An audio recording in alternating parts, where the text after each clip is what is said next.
పూటకో పూజ చేసిన రోజులు మారవు. పేటకో గుడి కట్టిన చెడు చావదు. ధర్మం దీపం పెట్టే లోపల అధర్మం ఒంటికాల మీద తపస్సే చేస్తోంది. విజయం ప్రయత్నాన్ని వరిస్తుంది. అది మంచికైనా చెడుకైనా ఏది బలంగా ఉంటే అది గెలుస్తుంది. రాముడిలో రాయి సిరితే రావణుడు చావలా. రక్తపు మడుగులో రాత్రింపగళ్ళ రణంలో పోయాడు. రెండో చెంప చూపితేనో తెల్ల రుమాలు ఊపితేనో స్వాతంత్రం రాలేదు. గెలుపు అంత తేలిక? మేలుకో, కృష్ణుడే సారథై ఉన్న శత్రుపక్షమే పెద్దది. అండ పెంచుతావో గొంతు చించుకుంటావో కర్మ నీదే. నీ ఉనికినే చెరిపేసే చీడ పోన్లే పాపం అంటే వదిలేస్తుందా? నీకు ప్రశ్నించడం రాకపోతే వాడికి మాట్లాడడం తేలికవుతుంది.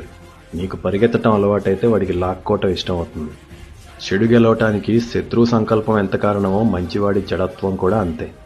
అయినా మంచితనం ముసుగులో భయాన్ని కప్పేస్తావు. కర్తవ్యం వదిలేసి ఏవేవో నీతులు చెప్పేస్తావు. నీకోసం అవతారం దిగి రావాలా? గుర్తుపెట్టుకో, గాంధీవం పట్టి అర్జునుడు సిద్ధమయ్యాకే కృష్ణుడొచ్చాడు.